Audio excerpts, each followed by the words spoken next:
ഹരി ഓം ഹരി ഓം. എല്ലാവർക്കും നമസ്കാരം.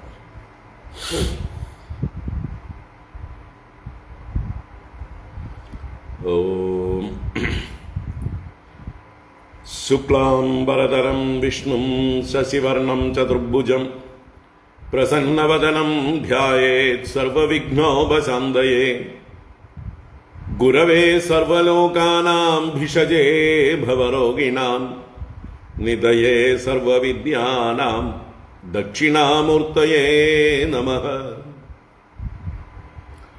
ജന്മാദ്യസ്യ യതോന്വയാദിതരതശ്ചാർത്തേഷ്വഭിജ്ഞസ്വരാട് തേനേ ബ്രഹ്മഹൃദായ ആദികവയേ മുഹ്യന്തി യത്സൂരയഃ. തേജോ വാരിമൃതാം യദാ വിനിമയോ യത്ര ത്രിസർഗോ മൃഷാ ധാംനാ സ്വേന സദാ നിരസ്തകുഹകം സത്യം പരം ധീമഹി. ധർമ്മഃ പ്രോജ്ജിതകൈതവോത്ര പരമോ നിർമ്മത്സരാണാം സദാം വേദ്യം വാസ്തവമത്ര വസ്തു ശിവദം താപത്രയോന്മൂലനം. ശ്രീമദ്ഭാഗവതേ മഹാമുനികൃതേ കിം വാ പരൈരീശ്വരഃ സദ്യോ ഹൃദ്യവരുദ്ധ്യതേത്ര കൃതിഭിഃ ശുശ്രൂഷുഭിസ്തൽക്ഷണാത്. നിഗമകൽപതരോർഗളിതം ഫലം സുഖമുഖാതമൃതദ്രവ സംയുതം പിബത ഭാഗവതം രസമാലയം മുഹുരഹോ രസികാ ഭുവി ഭാവുകാഃ. നാരായണം നമസ്കൃത്യ നരം ചൈവ നരോത്തമം ദേവീം സരസ്വതീം വ്യാസം തതോ ജയമുദീരയേത്. യം പ്രവ്രജന്തമനുപേദമപേദകൃത്യം ദ്വൈപായനോ വിരഹകാതര ആജുഹാവ. പുത്രേതി തന്മയതയാ തരവോഭിനേദുഃ തം സർവഭൂതഹൃദയം മുനിമാനതോസ്മി. യസ്വാനുഭാവമഖിലശ്രുതിസാരമേകം അധ്യാത്മദീപമതിതിദീർഷതാം തമോന്ദം സംസാരിണാം കരുണയാഃ പുരാണഗുഹ്യം തം വ്യാസസൂനുമുപയാമി ഗുരും മുനീനാം. മൂകം കരോതി വാചാലം പങ്കും ലംഘയത്തെ ഗിരിം യത്കൃപാതമഹം വന്ദേ പരമാനന്ദമാധവം. യം ബ്രഹ്മാ വരുണേന്ദ്രരുദ്രമരുതഃ സ്തുന്വന്തി ദിവ്യൈസ്തവൈഃ വേദൈഃ സാംഗപദക്രമോപനിഷദൈഃ ഗായന്തി യം സാമഗാഃ. ധ്യാനാവസ്ഥിതതദ്ഗതേന മനസാ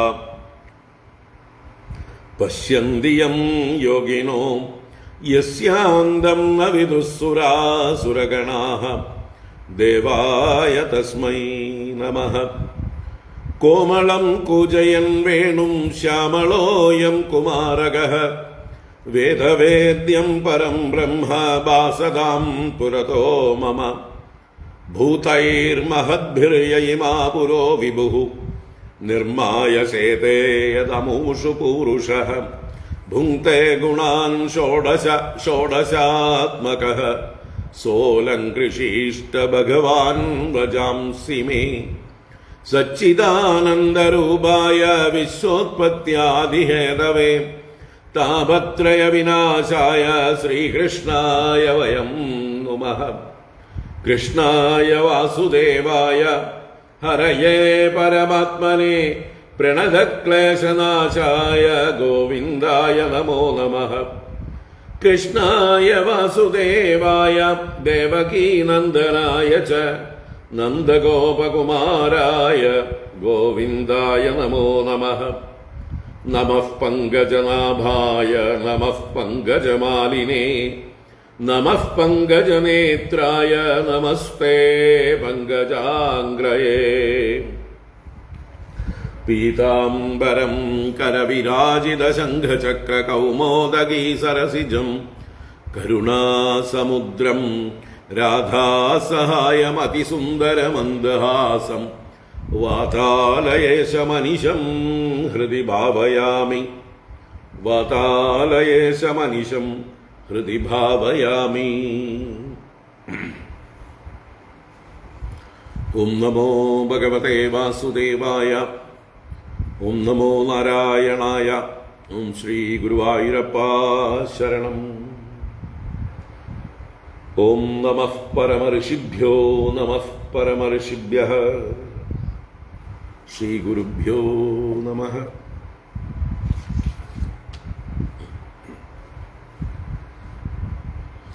ഹരി ഓം. എല്ലാവർക്കും നമസ്കാരം, എല്ലാവർക്കും സുപ്രഭാതം, ശുഭദിനം.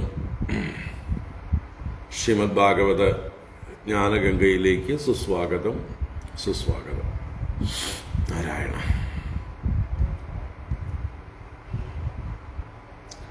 ഭാഗവത ജ്ഞാനഗംഗ നമ്മൾ ദശമസ്കന്ധത്തിലെ 78-ാം അധ്യായത്തിലേക്ക് കടക്കണം.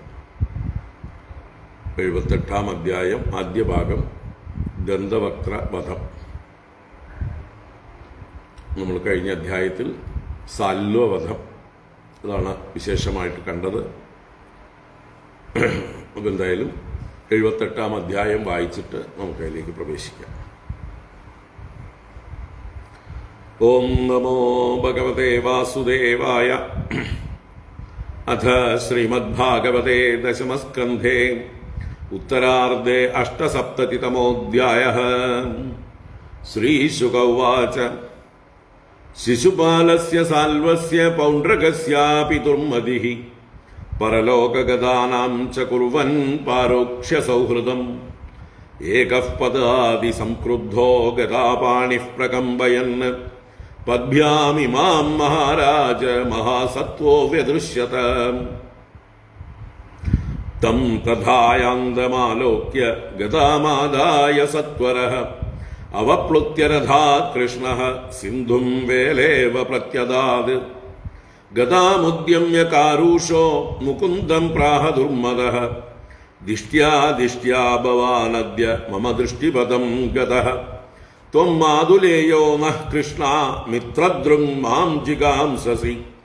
അതസ്ത്വാം ഗതയാ മന്ദ ഹനിഷ്യേ വജ്രകൽപ്പയാ. തർഹ്യാനൃണ്യം ഉപൈമ്യജ്ഞ മിത്രാണാം മിത്രവത്സലഃ. ബന്ധുരൂപമരിം ഹത്വാ വ്യാധിം ദേഹചരം യദാ. ഏവം രൂക്ഷൈസ്തുതൻ വാക്യൈഃ കൃഷ്ണം തോത്രൈരിവദ്വിപം. ഗതയാ താടയദ്മൂർധ്നി സിംഹവദ്വ്യനദച്ഛസഃ. ഗതയാ ബിഹതോപ്യാജൗ ന ചചാല യദുദ്വഃ. കൃഷ്ണോപി തമഹൻ ഗുർവ്യാ കൗമോദക്യാസ്തനാന്തരെ. ഗതാ നിർഭിന്ന ഹൃദയഃ ഉദ്വമൻ രുധിരം മുഖാത്. പ്രസാര്യ കേശബാഹ്വംഗ്രീം ധരണ്യാം ന്യപതദ് വ്യസുഃ. തതഃ സൂക്ഷ്മതരം ജ്യോതിഃ കൃഷ്ണമാവിശദത് അത്ഭുതം. പശ്യതാം സർവഭൂതാനാം യഥാ ചൈദ്യവധേ നൃപ. വിദൂരതസ്തു തദ്ഭ്രാതാ ഭ്രാതൃശോകപരിപ്ലുതഃ. ആഗച്ഛത് അസി ചർമ്മഭ്യാം ഉച്ഛ്വസൻ തജ്ജിഗാംശ്രയാ. തസ്യ ചാപതത കൃഷ്ണഃ ചക്രേണക്ഷുരനേമിന. ശിരോജഹാര രാജേന്ദ്ര സകിരീടം സകുണ്ഡലം. ഏവം സൗഭം ച സാൽവം ച ദന്തവക്ത്രം സഹാനുജം. ഹത്വാ ദുർവിഷഹാൻ അന്യൈഃ ഈഡിതസുരമാനവൈഃ. മുനിഭിः സിദ്ധഗന്ധർവൈർവിദ്യാധരമഹോരഗൈഃ. അപ്സരോഭിः പിതൃഗണൈഃ യക്ഷൈഃ കിന്നരചാരണൈഃ. ഉപഗീയമാന വിജയഃ കുസുമൈരഭിവർഷിതഃ. വൃതശ്ച വൃഷ്ണിപ്രവരൈർവിവേശാലങ്കൃതാം പുരീം. ഏവം യോഗേശ്വര കൃഷ്ണോ ഭഗവാൻ ജഗദീശ്വരഃ. ഈയതേ പശുദൃഷ്ടീനാം നിർജിതോ ജയതീതി സഃ. ശ്രുത്വാ യുദ്ധോദ്യമം രാമഃ കുരൂണാം സഹ പാണ്ഡവൈഃ. തീർത്ഥാഭിഷേകവ്യാജേന മധ്യസ്ഥഃ പ്രയയൗ കില. സ്നാത്വാ പ്രഭാസേ സന്തർപ്യ ദേവർഷി പിതൃമാനവാൻ. സരസ്വതീം പ്രതിശ്രോതം ജയൗ ബ്രാഹ്മണ സംവൃതഃ. പൃഥൂദകം ബിന്ദുസരഃ ത്രിതകൂപം സുദർശനം. വിശാലം ബ്രഹ്മതീർത്ഥം ച ചക്രം പ്രാചീം സരസ്വതീം. യമുനാം അനുയാന്യേവ ഗംഗാം അനുച ഭാരത ജഗാമ നൈമിഷം യത്ര ഋഷയഃ സത്രമാസത്തെ തമാഗതമഭിപ്രേത്യ മുനയോ ദീർഘസത്രിണഃ അഭിനന്ദ്യ യഥാന്യായം പ്രണമ്യോത്ഥായ ചാർച്ചയൻ സോർച്ചിതഃ സപരീവാരഃ കൃതാസനപരിഗ്രഹഃ രോമഹർഷണമാസീനം മഹർഷേഃ ശിഷ്യമൈക്ഷത അപ്രത്യുത്ഥായിനം സൂതം അകൃതപ്രഹ്വണാഞ്ജലിം അധ്യാസിനം ച താൻ വിപ്രാൻ ചുകോപോദ്വീക്ഷ്യ മാധവഃ കസ്മാദസൗ ഇമാൻ വിപ്രാൻ അധ്യാസ്തേ പ്രതിലോമജഃ ധർമ്മപാലാൻ തഥൈവാസ്മാൻ വദമർഹതി ദുർമതിഃ ഋഷേർഭഗവതോ ഭൂത്വാ ശിഷ്യോധീത്യ ബഹൂനി ച സേതിഹാസപുരാണാനി ധർമ്മശാസ്ത്രാണി സർവശഃ അദാന്തസ്യാവിനീതസ്യ വൃഥാ പണ്ഡിതമാനിനഃ ന ഗുണായ ഭവന്തി സ്മ നളസ്യേവാജിതാത്മനഃ ഏതദർത്ഥോ ഹി ലോകേസ്മിൻ അവതാരോ മയാ കൃതഃ വദ്യാ മേ ധർമ്മധ്വജിനഃ തേ ഹി പാതകിനോऽധികാഃ ഏതാവദുക്ത്വാ ഭഗവാൻ നിവൃത്തോ അസദ്വധാദപി ഭാവിത്വാ തം കുശാഗ്രേണ കരസ്തേനാഹനത് പ്രഭുഃ ഹാഹേതിവാദിനഃ സർവേ മുനയഃ ഖിന്നമാനസാഃ ഊജുഃ സംകർഷണം ദേവം അധർമ്മസ്തേ കൃതഃ പ്രഭോ അസ്യ ബ്രഹ്മാസനം ദത്തമസ്മാഭിർയദുനന്ദന ആയുശ്ചാത്മാക്ലമം താവത് യാവത് സത്രം സമാപ്യത്തെ അജാനതൈവാചരിതഃ ത്വയാ ബ്രഹ്മവദോ യദാ യോഗേശ്വരസ്യ ഭവതോ നാമ്നായോപി നിയാമകഃ യദ്യേതദ് ബ്രഹ്മഹത്യായാഃ പാവനം ലോകപാവന ചരിഷ്യതി ഭവാൻ ലോകസംഗ്രഹോ അനന്യചോദിതഃ ശ്രീഭഗവാനുവാച കരിഷ്യേ വധനിർവേശം ലോകാനുഗ്രഹഗമ്യയാ നിയമഃ പ്രഥമേ കൽപേ യാവാൻ സതു വിധീയതാം ദീർഘമായുർവദൈതസ്യ സത്വമിന്ദ്രിയമേവ ച ആശാസിതം യത്തദ്ബ്രൂത സാധയേ യോഗമായയാ ഋഷയ ഊജുഃ അസ്ത്രസ്യ തവ വീര്യസ്യ മൃത്യോരസ്മാകമേവ ച യഥാ ഭവേദ്വചഃ സത്യം തഥാ രാമാ വിധീയതാം ശ്രീഭഗവാനുവാച ആത്മാ വൈ പുത്ര ഉത്പന്നഃ ഇതി വേദാനുശാസനം തസ്മാദസ്യ ഭവേദ്വക്ത ആയുരിന്ദ്രിയസത്വവാൻ കിം വഃ കാമോ മുനിശ്രേഷ്ഠ ബ്രൂദാഹം കരവാണ്യത അജാനതസ്ത്വപചിതിം യഥാ മേ ചിന്ത്യതാം ബുധാഃ ഋഷയ ഊജുഃ ഇൽവലസ്യ സുതോ ഘോരോ ബൽവലോ നാമ ദാനവഃ സദൂഷയതി നഃ സത്രം ഏത്യ പർവണി തം പാപം ജഹിദാശാർഹ തന്നഃ ശുശ്രൂഷണം പരം പൂയശോണിത വിൺമൂത്രസുരമാംസാഭിവർഷിണം തതശ്ച ഭാരതം വർഷം പരീത്യസ്സു സമാഹിതഃ ചരിത്വാ ദ്വാദശമാസാൻ തീർത്ഥസ്നായീ വിശുദ്ധ്യസേ. ഹരി ഓം. ശ്രീമദ്ഭാഗവതേ മഹാപുരാണേ പാരമഹംസ്യാം സംഹിതായാം ദശമസ്കന്ധേ ഉത്തരാർദ്ധേ ബലദേവ ചരിത്രേ ബല്വലവദോ ഉപക്രമോ നാമ അഷ്ടസപ്തതിതമോऽധ്യായഃ. സർവത്ര ഗോവിന്ദനാമ സങ്കീർത്തനം. ഗോവിന്ദ ഗോവിന്ദ. നാരായണാഖില ഗുരോ ഭഗവൻ നമസ്തേ. നാരായണാഖില ഗുരോ ഭഗവൻ നമസ്തേ. നാരായണാഖില ഗുരോ ഭഗവൻ നമസ്തേ.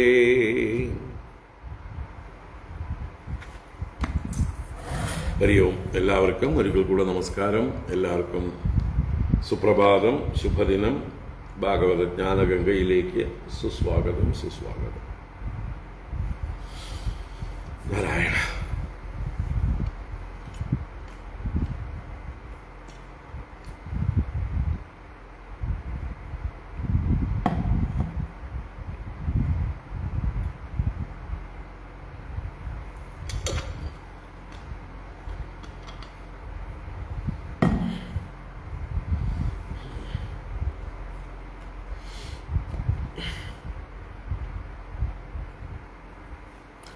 കഴിഞ്ഞ അധ്യായത്തിൽ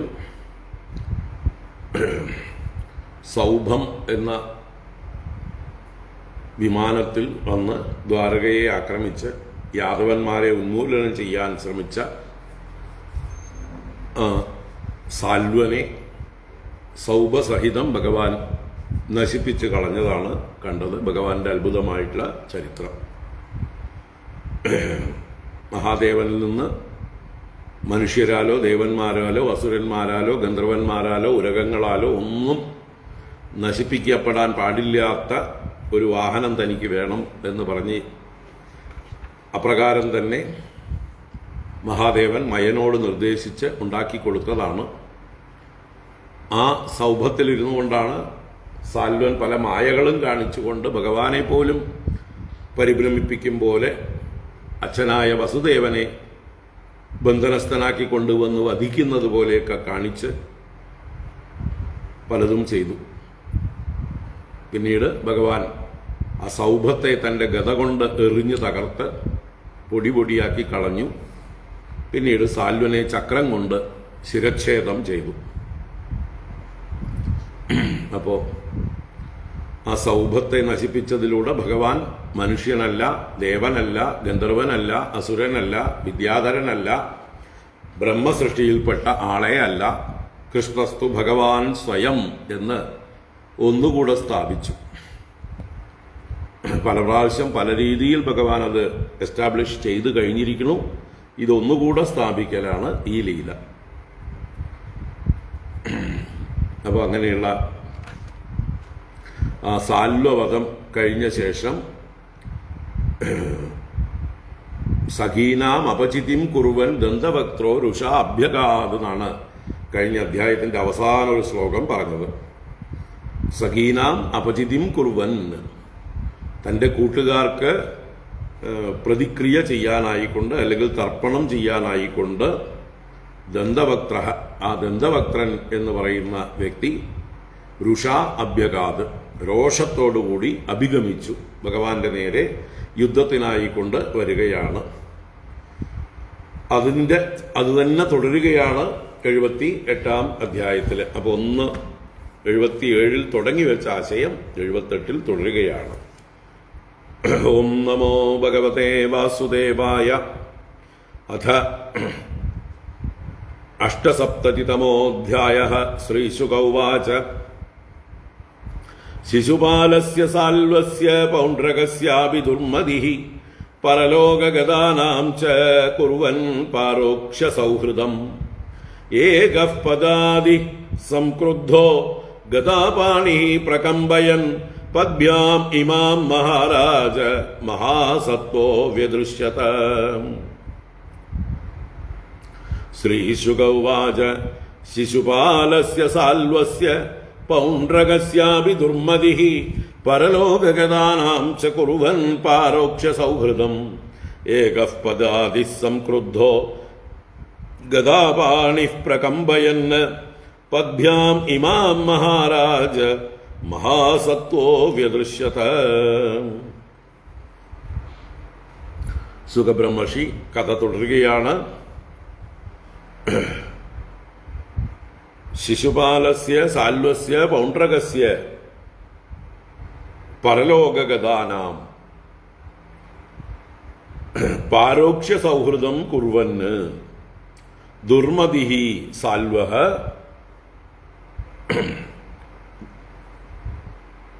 പദ്ഭ്യാം പദാദിഃ സംക്രുദ്ധഃ ഗദാപാണിഃ പ്രകമ്പയൻ മഹാസത്വോ വ്യദൃശ്യത. അപ്പോ ശിശുപാലൻ, സാൽവൻ, പൗണ്ഡ്രകൻ മുതലായവരുടെയൊക്കെ കൂട്ടുകാരനാണ് ദുർമതിയായ സാൽവൻ. ആ 3 പേരുടെയും അവസ്ഥയെ പറഞ്ഞു. പരലോകഗതാനാം. ഇപ്പൊ പരലോകഗതാനാം ശിശുപാലസ്യ സാൽവസ്യ പൗണ്ഡ്രകസ്യ, പരലോകത്തെ ഗമിച്ചവരായ ശിശുപാലൻ, സാൽവൻ, പൗണ്ഡ്രകൻ മുതലായവർക്ക് പാരോക്ഷ സൗഹൃദം കുറുവന്. സൗഹൃദം എന്ന് പറഞ്ഞാൽ ബന്ധുധർമ്മം, സുഹൃത്തുക്കൾ അഥവാ ബന്ധുക്കൾ ചെയ്യേണ്ടതായിട്ടുള്ള കർത്തവ്യം. എന്താ ബന്ധുക്കൾ ചെയ്യേണ്ടത്? ബന്ധുക്കൾ മരിച്ചാൽ അവർക്ക് പരലോകത്ത് ഗതി കിട്ടാൻ വേണ്ടതായിട്ടുള്ള കർമ്മങ്ങൾ ചെയ്യണം. അവർക്കുള്ള തർപ്പണാദികളൊക്കെ ചെയ്യണം, അല്ലേ? ബലിതർപ്പണങ്ങളൊക്കെ ചെയ്യലാണ് നമുക്ക് പരോക്ഷമായിട്ട് നമ്മുടെ സൗഹൃദം പ്രകടിപ്പിക്കാനുള്ള വഴി. അവർ മുമ്പിലില്ല, അവരുടെ മുമ്പിലല്ല, പ്രത്യക്ഷ സൗഹൃദമല്ല ഇത്. അതുകൊണ്ടാണ് ഇതിന് പാരോക്ഷ്യ സൗഹൃദം. പരലോകത്തെ പ്രാപിച്ചവരായിട്ടുള്ള ആ ശിശുപാലൻ, സാൽവൻ, പൗണ്ഡ്രകൻ മുതലായവർക്ക് പാരോക്ഷ്യ സൗഹൃദം, പരോക്ഷത്തിൽ ചെയ്യേണ്ട സ്നേഹ കർത്തവ്യം, ബന്ധുധർമ്മം, അത് നിർവഹിക്കുവാൻ കുർവൻ ചെയ്യുന്നവനായിട്ട് ദുർമതി, ദുഷ്ടബുദ്ധിയായിട്ടുള്ള ഈ ദന്തവക്ത്രൻ. ഇവിടെ ദുഷ്ടബുദ്ധി എന്ന് പറഞ്ഞാൽ കാര്യകാരണ വിവേകമില്ലാതെ വെറും രാഗദ്വേഷങ്ങളെ കൊണ്ട് ദുഷിച്ചതായിട്ടുള്ള ബുദ്ധി. ശിശുപാലനും സാൽവനും പൗണ്ഡ്രകനും തന്റെ കൂട്ടുകാരാണ്. അതുകൊണ്ട് അവരെ കൊന്ന കൃഷ്ണൻ എന്റെ ശത്രുവാണ്. അതുകൊണ്ട് പ്രതികാരം ചെയ്യണം, കൃഷ്ണനെ നശിപ്പിക്കണം. ഈ ഒരൊറ്റ ബുദ്ധിയേ ഉള്ളൂ. അല്ലാതെ എന്തുകൊണ്ട് കൃഷ്ണൻ ശിശുപാലനെയോ സാൽവനെയോ പൗണ്ഡ്രകനെയോ വധിച്ചു എന്ന് വിവേക വിചാരമൊന്നുമില്ല, അല്ലേ? നമ്മുടെ സമൂഹത്തില് ഭൂരിപക്ഷം ആളുകൾ ഇതുപോലെയുള്ള ദുർമതികളാണ്. കാള പെറ്റുമെന്ന് കേൾക്കുമ്പോഴേക്കും കയറെടുക്കുന്ന കൂട്ടരാണ്. ഒരു കാര്യത്തിൻ്റെയും കാര്യാകാര്യ വിവേചനം അല്ലെങ്കിൽ പൂർവാപര വിചാരം ഒന്നും ചെയ്യാതെ എടുത്തങ്ങോട്ട് ചാടുക തന്നെ. അതിൻ്റെ ശരി തെറ്റുകൾ എന്താണെന്ന് അന്വേഷിക്കുകയൊന്നുമില്ല. എൻ്റെ സ്നേഹിതനെ, എൻ്റെ ബന്ധുവിനെ, എൻ്റെ പുത്രനെ, എൻ്റെ പിതാവിനെ, അല്ലെങ്കിൽ എൻ്റെ ബോസിനെ, എൻ്റെ രാഷ്ട്രീയ പാർട്ടിയുടെ ആളെ, അല്ലെങ്കിൽ എൻ്റെ മതത്തിൽപ്പെട്ട ആളെ മറ്റൊരാൾ ഉപദ്രവിച്ചു കഴിഞ്ഞാൽ അയാൾ എൻ്റെ ശത്രുവാണ്. അങ്ങനെ മുൻവിധിയാണ്, തീരുമാനമാണ്. എന്തുകൊണ്ട് എന്നുള്ള അന്വേഷണമൊന്നുമില്ല. ഇപ്പം നമ്മുടെ ബന്ധുക്കളാണെങ്കിലും തെറ്റ് ചെയ്താൽ ആ തെറ്റിന് അവരെ ശിക്ഷ അർഹിക്കുന്നു. അവർ തെറ്റ് ചെയ്തത് കൊണ്ടാണ് മറ്റവർ അതിന് പ്രതികാരം ചെയ്തത്. അതിന് അവരെ കുറ്റം പറഞ്ഞിട്ട് കാര്യമില്ല എന്നൊന്നും ചിന്തിക്കുകയില്ല. അത് എന്താ പറയുക, രാഷ്ട്രീയ പാർട്ടിക്കാർക്ക് കൂടുതലാണ്, മതത്തിന്റെ അടിസ്ഥാനത്തിൽ അത് കൂടുതലാണ്, അല്ലേ? തീവ്ര മതസ്നേഹം.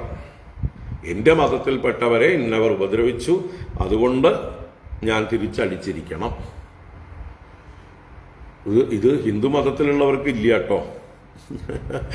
അവർക്ക് ഈ വക ചിന്തയൊന്നും ഇല്ല. മറ്റ് മതസ്ഥരായിട്ടുള്ള ആളുകൾക്ക് അത് തീവ്രമായിട്ട് ഉണ്ട്. അവർ ചാടി വീഴും.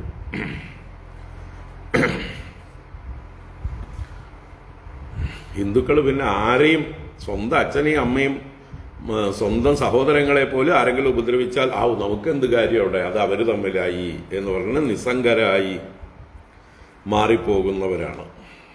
എന്നാൽ ചിലയിടത്തൊക്കെ പാർട്ടിക്ക് വേണ്ടി മരിക്കാനും തയ്യാറുണ്ട് ഈ ജന്തുക്കൾ വിചാരം ചെയ്യാതെ. പാർട്ടി നേതാക്കന്മാർക്ക് വേണ്ടി, അവർ ചെയ്യുന്ന കൊള്ളരുതായ്മകളെ ന്യായീകരിക്കാൻ വേണ്ടി, അവരെ ജസ്റ്റിഫൈ ചെയ്യാൻ വേണ്ടി എന്തും ചെയ്യുന്ന, അല്ലേ, കൊള്ളരുതാത്ത പ്രവൃത്തികൾ ചെയ്യുന്നുണ്ട്. എന്തായാലും ദുർമതി. എന്താണ് ദുർമതി? രാഗദ്വേഷങ്ങളെ കൊണ്ട്, മമത കൊണ്ട് ദുഷിച്ച മതി. അപ്പൊ അദ്ദേഹം തന്റെ സുഹൃത്തുക്കൾക്ക് വേണ്ടി പാരോക്ഷ്യ സൗഹൃദം കുറുവന്. എങ്ങനെയാണ് അദ്ദേഹം വന്നത്? ഏകഃ പദാദിഹി സംക്രുദ്ധഃ ഗദാപാണിഹി മഹാസത്വഃ. അദ്ദേഹത്തെ വിശേഷിപ്പിച്ച വിശേഷണങ്ങളാണ്. ഏകഃ, ഒറ്റയ്ക്ക് തന്നെയാണ് വരണത്. ആരെയും സഹായമൊന്നും കൂട്ടിയിട്ടില്ല, സൈന്യമൊന്നുമില്ല. ഏകഃ, ഒറ്റയ്ക്ക്. എന്താ കാരണം? അദ്ദേഹം അത്രയും ശക്തനാണ്. പദാദിഹി, കുതിരപ്പുറത്തോ ആനപ്പുറത്തോ ഒന്നുമല്ല. പദാദിഹി, കാൽനടയായിട്ട് തന്നെയാണ് വരുന്നത്. അപ്പൊ കാൽനടയായി വരുന്നവനായി സംക്രുദ്ധ, നല്ലോണം ക്രോധത്തോടു കൂടിയവനായി, ഗദാപാണിഹി, കയ്യിൽ വലിയൊരു ഗദയുണ്ട്, മഹാസത്വ, വലിയ ശരീരത്തോടും ബലത്തോടും കൂടിയവനായിട്ട്. അപ്പൊ എന്താ പറയുക, നമ്മുടെ കുംഭകർണന്റെ രണ്ടാം അല്ലേ അവതാരം അല്ലേ, ഹിരണ്യാക്ഷന്റെ കുംഭകർണന്റെ മൂന്നാം ജന്മമാണത്. അപ്പൊ അവരെ പോലെ തന്നെയൊക്കെ തന്നെ ഇരിക്കും. കുംഭകർണൻ കുറെയൊക്കെ വകതിരിവൊക്കെ ഉണ്ടെങ്കിലും, ഏട്ടനെ കുറച്ചൊക്കെ ഉപദേശിച്ചുവെങ്കിലും, പിന്നെയും തമോ ഗുണം കൊണ്ട് ഏട്ടനെ ഡിഫെൻഡ് ചെയ്യാൻ തന്നെയാണ് പുറപ്പെട്ടത് അല്ലേ. ആ കുംഭകർണന്റെ സ്വഭാവം നല്ലോണം മാറിയിട്ടില്ല എന്നർത്ഥം. ഇവിടെ അതേ സ്വഭാവം തന്നെ ഇവിടെ കാണിക്കുകയാണ്. ജ്യേഷ്ഠന് വേണ്ടി രാമനെ ശത്രുവായി കണ്ട് രാമനോട് യുദ്ധം ചെയ്യുകയും രാമപക്ഷത്തുള്ളവരെയൊക്കെ കൊന്നൊടുക്കുകയും ചെയ്യുന്ന തമോ ഗുണപ്രധാനിയായ അതേ കുംഭകർണന്റെ തമോ ഗുണം കുറെ ബാക്കിയുണ്ട് ഇനിയും ഈ ദന്തഭക്തനില്. അതുകൊണ്ടാണ് ഈ രൂപത്തിൽ വന്നിരിക്കുന്നത്. അങ്ങനെ ഗദാപാണിഹി മഹാസത്വ, വലിയ ശരീരത്തോടും ബലത്തോടും കൂടിയവനായിട്ട്, പദ്ഭ്യാം ഇമാം പ്രകമ്പയൻ, പദ്ഭ്യാം രണ്ട് പാദങ്ങളെ കൊണ്ടും, ഇമാം എന്ന് പറഞ്ഞാൽ ഇമാം ഭൂമിം, ഭൂമി എന്നിവിടെ പറഞ്ഞില്ലെങ്കിലും ഇമാം ഇവളെ എന്ന് പറഞ്ഞാൽ ഈ ഭൂമിയെ പ്രകമ്പയൻ, തന്റെ ഓരോ കാൽവെപ്പിലും ഭൂമിയെ ഇളക്കി മറിച്ചുകൊണ്ട്. അങ്ങനെ പ്രകമ്പയൻ, ഹേ മഹാരാജ, വ്യദൃശ്യത, വിദൃശ്യത വിശേഷേണ അദൃശ്യത, നന്നായി കാണപ്പെട്ടു, വ്യക്തമായി കാണപ്പെട്ടു. എവിടെ കാണപ്പെട്ടു? ഭഗവാന്റെ മുമ്പിൽ കാണപ്പെട്ടു. ദ്വാരകയിൽ ഭഗവാനെ ആക്രമിക്കാനായിക്കൊണ്ട് വന്നു ചേർന്നു എന്നർത്ഥം. അപ്പൊ അവൻ ദന്തഭക്തനാണെന്ന് കഴിഞ്ഞ അധ്യായത്തിൽ പറഞ്ഞു, ഇനിയും പറയും. തം തഥായാന്തമാലോക്യ ഗദാമാദായ സത്വരഃ അവപ്ലുത്യരഥാത് കൃഷ്ണഃ സിന്ധും വേലേവ പ്രത്യധാത്. തം തഥായാന്തമാലോക്യ ഗദാമാദായ സത്വരഃ അവപ്ലുത്യരഥാത് കൃഷ്ണഃ സിന്ധും വേലേവ പ്രത്യധാത്. തഥാ ആയാന്തം തം ആലോക്യ, തഥാ അപ്രകാരം ആയാന്തം ആഗമിക്കുന്നവനായ തം അവനെ ആലോക്യ കണ്ടിട്ട്. അപ്പോ ഇങ്ങനെ ഭൂമിയെ കുലുക്കിക്കൊണ്ട് ക്രോധത്തോടുകൂടി വരുന്ന വലിയൊരു മതയാനയെ പോലെ ഗദാപാണിയായി വരുന്ന അവനെ കണ്ടിട്ട്, ആയാന്തമാലോക്യ ഭഗവാൻ കൃഷ്ണ ഗദാം ആദായ സത്വരഃ, രഥത്തിൽ നിന്ന് തന്റെ ഗദയെ എടുത്തു. എന്നിട്ട് ത്വരയോടുകൂടി വ്യഗ്രതയോടുകൂടി വേഗത്തിൽ രഥാത് അവപ്ലുത്യ, ഭഗവാൻ രഥത്തിലായിരുന്നു നിന്നിരുന്നത്. ഇവൻ കാൽനടയായിട്ട് വരുന്ന കാണുമ്പോൾ അവന്റെ നേരെ കാൽനടയായി തന്നെ ചെന്ന് യുദ്ധം ചെയ്യാനായിക്കൊണ്ട് ഭഗവാൻ രഥത്തിൽ നിന്ന് ചാടി വീണു. രഥാത് അവപ്ലുത്യ, രഥത്തിൽ നിന്ന് ചാടിയിട്ട് കൃഷ്ണ സിന്ധും വേലായിവ പ്രത്യധാത്, പ്രത്യധാത് എന്ന് പറഞ്ഞാൽ നേരെ ചെന്ന് തടഞ്ഞു, ധരിച്ചു എന്നൊക്കെ അർത്ഥം. ഏതുപോലെ? സിന്ധും വേലായിവ, സിന്ധു എന്ന് പറഞ്ഞാൽ സമുദ്രം, വേല എന്ന് പറഞ്ഞാൽ അതിന്റെ കര, തീരം. അപ്പൊ സമുദ്രം അലയടിച്ച് വരുമ്പോ ആ തീരം ഇങ്ങനെ ഉയർന്നു നിന്ന് എങ്ങനെയാണോ ആ വേലിയേറ്റമുണ്ടാക്കാതെ അതിനെ തിരിച്ചയക്കുന്നത് അല്ലേ? സമുദ്ര തീരത്ത് തിരയടിച്ചു വരുന്നു, കുറച്ചു കഴിയുമ്പോൾ ആ വേലയിൽ തട്ടി അഥവാ തീരത്ത് തട്ടിയിട്ട് ആ തിരമാല തിരിച്ചു തന്നെ പോകുന്നു. അപ്പൊ തിരമാലയെ തടഞ്ഞു നിർത്തുകയാണ് ഈ വേല. വേലയെ ഏറുന്നതിനെയാണ് വേലിയേറ്റം എന്ന് പറയുന്നത്. അപ്പോ സിന്ധും വേലായിവ, സിന്ധുവിനെ ആ വേല എങ്ങനെയാണോ തടഞ്ഞു നിർത്തുന്നത്, തീരം എങ്ങനെ തടഞ്ഞു നിർത്തുന്നുവോ അതുപോലെ പ്രത്യധാത്, അധാനം ചെയ്തു, അതിനെ തടഞ്ഞു ധരിച്ചു, നിർത്തി എന്നർത്ഥം. അപ്പൊ ഭഗവാൻ ഇവൻ ദ്വാരകയിലേക്ക് വരുന്നതിന് മുമ്പേ, മറ്റുള്ളവരെ ഉപദ്രവിക്കുന്നതിന് മുമ്പേ ഭഗവാൻ തന്നെ ചാടി വീണ് അവനെ തടഞ്ഞു.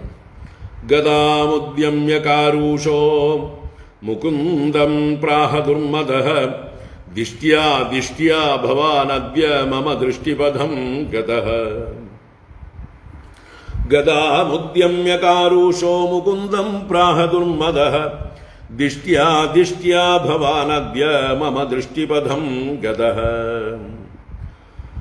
ഇവിടെ ഇദ്ദേഹത്തെ ദന്തവക്ത്രനെ കാരൂഷൻ എന്ന് പറയുന്നു. കരൂഷം എന്ന രാജ്യത്തിലെ രാജാവ് അല്ലെങ്കിൽ രാജകുമാരനാണ്, അവിടുത്തെ രാജാവിൻ്റെ മകനാണ്. അതുകൊണ്ട് കാരൂഷൻ എന്ന് പറയണം. അപ്പൊ ദുർമദഃ കാരൂഷഃ,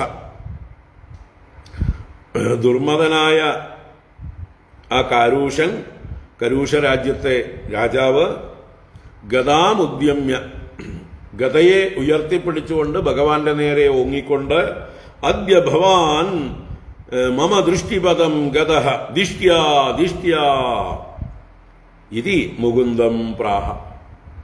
മുകുന്ദനോട്, മോക്ഷദാതാവായ ഭഗവാനോട്, ഇവനെ പോലെയുള്ള ദുഷ്ടന്മാർക്കൊക്കെ ഗതി കൊടുക്കുന്നവനായ ഭഗവാനോട് ഇങ്ങനെ പറഞ്ഞു. മുകുന്ദം പ്രാഹ എന്താ പറഞ്ഞ്? ദിഷ്ട്യാ ദിഷ്ട്യാ, എന്റെ ഭാഗ്യം ഭാഗ്യം ആണ് നീയ്. ഭവാൻ അദ്യ മമ ദൃഷ്ടിപദം ഗതഃ, ഭവാൻ നീയ് അദ്യ ഇപ്പോൾ എന്റെ ദൃഷ്ടിയുടെ പദത്തേക്ക് മാർഗത്തിലേക്ക് ഗമിച്ചിരിക്കുന്നു. നീ എന്റെ കൺമുമ്പിൽ പെട്ടത് എന്റെ ഭാഗ്യം അല്ലെങ്കിൽ നിന്റെ വിധി. ദിഷ്ടി എന്നുള്ളതിന് ഭാഗ്യം, അദൃഷ്ടം, വിധി എന്നൊക്കെ അർത്ഥം. അപ്പൊ നിന്റെ വിധിയുമായി എന്റെ ഭാഗ്യവുമായി നിന്നെ എന്റെ മുമ്പിൽ കിട്ടിയത് കൊണ്ട് എന്ന് നിന്ദാരൂപത്തിൽ ഭഗവാനെ പരിഹസിച്ചുകൊണ്ട് പറയുകയാണ്. എന്നിട്ട് തുടരുകയാണ്.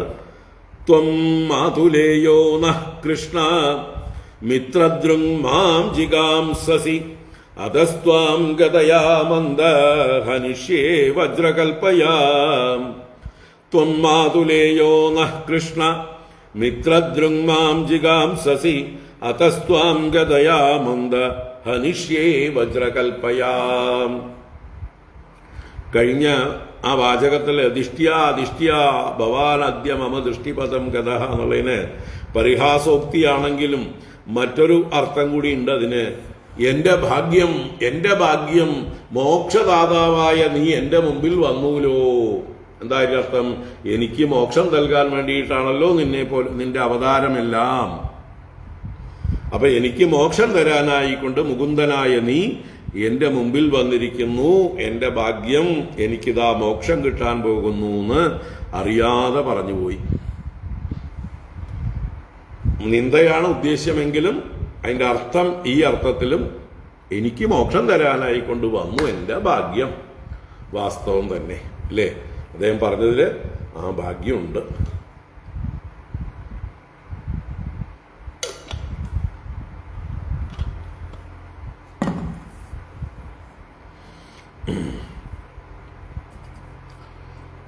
അപ്പോ അടുത്ത ഇതിൽ പറയണു. ത്വം മാതുലേയോ നഹ കൃഷ്ണ, ഹേ കൃഷ്ണ, ത്വം നഹ മാതുലേയ, ഹേ കൃഷ്ണ, നീ ഞങ്ങളുടെ അമ്മാമന്റെ മകനാണ്. മാതുലേയൻ മാതുലന്റെ പുത്രൻ. ഞങ്ങളുടെ എന്ന് പറയുന്നതിലൂടെ എന്റെയും നീ കൊന്ന ശിശുപാലന്റെയും അർത്ഥത്തിലാണ്. അപ്പോ ഹേ കൃഷ്ണ, ത്വം നഹ മാതുലേയ, നീ ഞങ്ങളുടെ അമ്മാവന്റെ പുത്രനാണ്. പക്ഷെ എന്നിട്ടും മിത്രദൃക്, മിത്രങ്ങളെ ദ്രോഹിക്കുന്നവനായിത്തീർന്നു. ബന്ധുവധം ചെയ്ത ദുഷ്ടനാണ് നീ അല്ലേ? ശിശുപാലനെ വധിച്ചത് മാതുലേയനായിട്ടും അച്ഛന്റെ സഹോദരിയുടെ മകനെ വധിച്ച നീ മിത്രദൃക്കാണ്, മിത്രങ്ങളെ ദ്രോഹിക്കുന്നവനാണ്. മാം ജിഗാംസസി, ഇനിയിപ്പോ അതുപോരാതെ എന്നെയും കൊല്ലാൻ ഇച്ഛിക്കുന്നു. ജിഗാംസ എന്ന് പറഞ്ഞാൽ ഹന്തും ഇച്ഛ, ഹനിക്കുവാനുള്ള ഇച്ഛ. ഗണന്തും ഇച്ഛ എന്നും പറയാം.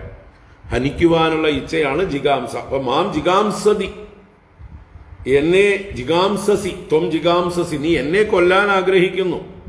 അതഹ ഹേ മന്ദ, അതുകൊണ്ടല്ലയോ ബുദ്ധിയില്ലാത്തവനെ, വജ്രകൽപ്പയാ ഗതയാ ത്വാം ഹനിഷ്യേ, ഇന്ദ്രന്റെ വജ്രായുധത്തിന് തുല്യമായിട്ടുള്ള വജ്രകൽപ്പയ എന്ന് പറഞ്ഞാൽ വജ്രായുധത്തിന് പ്രതിവിധിയില്ല, അതുകൊണ്ട് പ്രയോഗിച്ചാൽ അത് വെറുതെ ആവില്ല. അപ്പൊ അതിന് തുല്യമായിരിക്കുന്ന എന്റെ ഗത കൊണ്ട്, വജ്രായുധം പോലെയുള്ള എന്റെ ഗത കൊണ്ട്, ത്വാം ഹനിഷ്യേ, ഐ വിൽ കിൽ യു, ഞാൻ നിന്നെ കൊല്ലും. അപ്പൊ നീ എന്നെ കൊല്ലാൻ ആഗ്രഹിക്കുന്നു, നീ മുമ്പേ തന്നെ അപരാധിയാണ്, ബന്ധുവിനെ ഹനിച്ചവനാണ്, നീ ദുഷ്ടനാണ്, മന്ദനാണ്, അതുകൊണ്ട് നീ എന്നെ കൊല്ലാൻ ആഗ്രഹിക്കുന്നതുകൊണ്ട് ഞാൻ നിന്നെ കൊല്ലാൻ പോവുകയാണ് എന്റെ ഗത കൊണ്ട് എന്ന് എന്താ പറയുക, വിടുവായക്കം പറയണം. തഹ്യാനൃണ്യം ഉപൈമ്യജ്ഞ മിത്രാണാം മിത്രവത്സലഃ ബന്ധുരൂപമരിം ഹത്വാ വ്യാധിം ദേഹചരം യഥാ. തർഹി ആനൃണ്യമുപൈമ്യജ്ഞ മിത്രാണാം മിത്രവത്സലഃ ബന്ധുരൂപമരിം ഹത്വാ വ്യാധിം ദേഹചരം യഥാ. അപ്പൊ നിന്നെ കൊന്നാൽ എനിക്ക് എന്താ മെച്ചം, എന്ത് പ്രയോജനമാണ്? തർഹി, തർഹി എന്ന് പറഞ്ഞാൽ അപ്പോൾ, ഞാൻ നിന്നെ കൊന്നു കഴിയുമ്പോൾ എനിക്ക് എന്ത് കിട്ടും? മിത്രവത്സലഃ അഹം, ബന്ധുക്കളോട് സ്നേഹമുള്ളവനായ ശിശുപാലൻ എന്ന എന്റെ സഹോദരനോട് സ്നേഹമുള്ളവനായ അഹം ബന്ധുരൂപം അരിം ദേഹചരം വ്യാധിം യഥാ ഹത്വ. നീ വാസ്തവത്തിൽ ബന്ധുവാണ്, ബന്ധുവിന്റെ രൂപമാണ് നിനക്ക്, പക്ഷെ നീ ആരാണ്? ശത്രുവാണ്. ബന്ധുരൂപം അരിം. അപ്പൊ ബന്ധുരൂപത്തിലിരിക്കുന്ന ശത്രുവായ നിന്നെ കൊല്ലണം. ഏതുപോലെ? ദേഹചരം വ്യാധിം യഥാ, നമ്മുടെ ദേഹത്തിൽ തന്നെ ചരിക്കുന്ന വ്യാധി നമ്മുടെ ദേഹത്തിൽ തന്നെ ഉണ്ടായതാണ്. പക്ഷെ അതിനെ ബന്ധുവായിട്ട് കാണാൻ പറ്റുമോ? ദേഹത്തിൽ നിന്നുണ്ടായി, എനിക്ക് പ്രിയപ്പെട്ടതാണ് എന്ന് പറഞ്ഞ ആരെങ്കിലും ശരീരത്തിലുള്ള ക്യാൻസർ പോലെയുള്ള വ്യാധികളെ നശിപ്പിക്കരുത് എന്ന് പറയാറുണ്ടോ? നമ്മുടെ ശരീരകോശങ്ങൾ തന്നെയാണ് ദുഷിച്ച് ക്യാൻസർ ആയിട്ട് മാറുന്നത്. അപ്പൊ പ്രിയപ്പെട്ടതായിരിക്കണ്ടേ, എടുത്തു വെക്കണ്ടേ? ആരെങ്കിലും ചെയ്യാറുണ്ടോ? ഇല്ല, അതിനെ നശിപ്പിക്കും. അപ്പൊ അതുപോലെ നിന്നെ കൊന്നിട്ട് ശരീരത്തിൽ ബാധിച്ച ഒരു വ്യാധിയെ നശിപ്പിക്കുന്നത് പോലെ ഈ ബന്ധുക്കളുടെ ഇടയിൽ വന്നു പറന്ന ദുഷ്ടനായിട്ടുള്ള നിന്നെ, ശത്രുവായ നിന്നെ കൊന്നിട്ട്, ഹേ അജ്ഞ, അല്ലയോ അറിവില്ലാത്ത മൂഢ, മിത്രാണാം ആനൃണ്യം ഉപൈമി, എന്റെ ബന്ധുക്കൾക്ക് ഞാൻ കടമില്ലാത്തവനായി പ്രാപിക്കും, കടമില്ലായ്മയെ പ്രാപിക്കും. ആനൃണ്യം എന്ന് പറഞ്ഞാൽ ഋണം എന്ന് പറഞ്ഞാൽ കടം, ഋണത്തിന്റെ അഭാവം ആനൃണം, ഋണമില്ലായ്മ ആനൃണം, അതിന്റെ ഭാവം ആനൃണ്യം. കടമില്ലായ്മ, യാതൊരു തരത്തിലുള്ള കടവും ബാക്കി വെക്കായ്മ, അതാണ് ആനൃണ്യം. ഋണമില്ലായ്മ എന്ന അവസ്ഥയെ ഞാൻ പ്രാപിക്കും എന്നർത്ഥം. അപ്പോൾ എനിക്ക് എൻ്റെ ബന്ധുക്കളോടുള്ള കടം വീട്ടാൻ ഞാൻ നിന്നെ കൊല്ലാൻ പോവുകയാണ്. അപ്പൊ എനിക്കുള്ള പ്രയോജനം അതാണ്, കടം വീട്ടലാണ് എൻ്റെ പ്രയോജനം. ഞാൻ ഡെപ്റ്റുകളിൽ നിന്ന് എന്താ പറയുക, പൂർണ്ണനായി മുക്തനാവും. അതാണ്. അപ്പോ എൻ്റെ ഗത കൊണ്ട് നിന്നെ ഞാൻ പ്രഹരിച്ചടിച്ച് നിന്നെ വധിച്ച് എൻ്റെ ബന്ധുക്കളോടുള്ള കടപ്പാട് ഞാൻ തീർക്കും, അവർക്കുള്ള തർപ്പണം ചെയ്യും എന്നർത്ഥം. ഏവം വൃക്ഷൈഃ തുതൻ വാക്യൈഃ കൃഷ്ണം തോത്രൈരിവദ്വിപം ഗതയാ താടയദ്മൂർധ്നി സിംഹവദ്വ്യനദച്ഛസഃ. ഏവം വൃക്ഷൈഃ തുതൻ വാക്യൈഃ കൃഷ്ണം തോത്രൈരിവദ്വിപം ഗതയാ താടയദ്മൂർധ്നി സിംഹവദ്വ്യനദച്ഛസഃ. ഏവം രൂക്ഷൈഃ വാക്യൈഃ കൃഷ്ണം തുതൻ. ഏവം ഇപ്രകാരം രൂക്ഷൈഃ വാക്യൈഃ അതിരൂക്ഷമായ കഠിനമായ വേദനിപ്പിക്കുന്ന രീതിയിലുള്ള ആ വാക്കുകൾ കൊണ്ട്, വാക്യൈഃ കൃഷ്ണം തുതൻ, കൃഷ്ണനെ വേദനിപ്പിക്കുന്നവനായിട്ട്, തുതതി എന്ന് പറഞ്ഞാൽ വേദനിപ്പിക്കുന്നു, പീഡിപ്പിക്കുന്നു എന്നൊക്കെ അർത്ഥമാണ്. അപ്പൊ കൃഷ്ണന്റെ മനസ്സിന് പീഡയുണ്ടാക്കിയിട്ട് ഏതുപോലെ? തോത്രൈഹി ദ്വിപം ഇവ. തോത്രം എന്ന് പറഞ്ഞാല് ആനയെ നിയന്ത്രിക്കുന്നതായിട്ടുള്ള തോട്ടി മുതലായത്.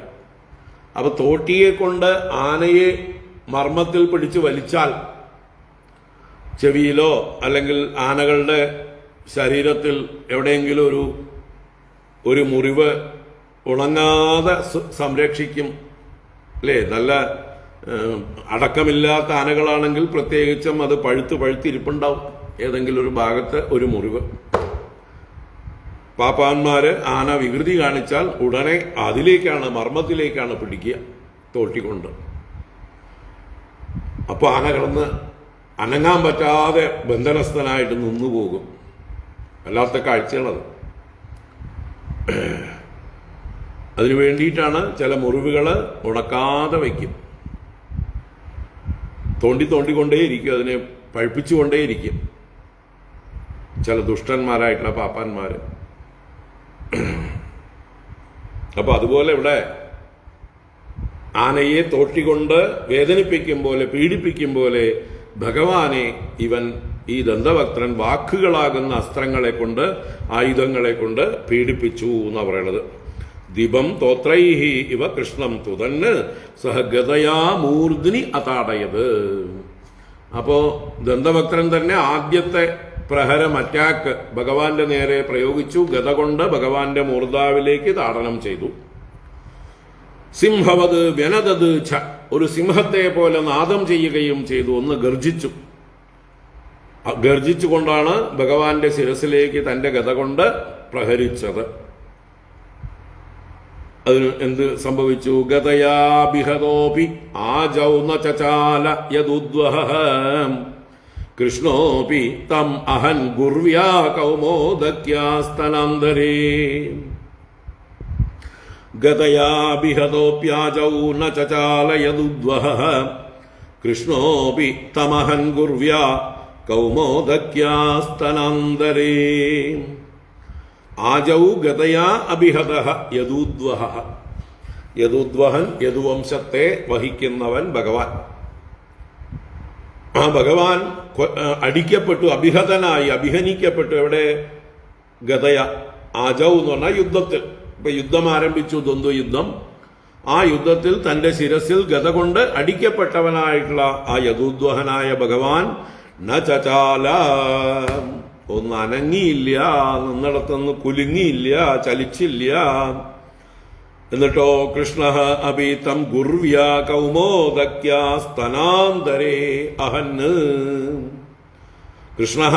കൃഷ്ണനും തിരിച്ചടിക്കുകയാണ് തം, അവനെ, ആ ദന്തഭക്തനെ, ഗുർവ്യാ കൗമോദക്യ.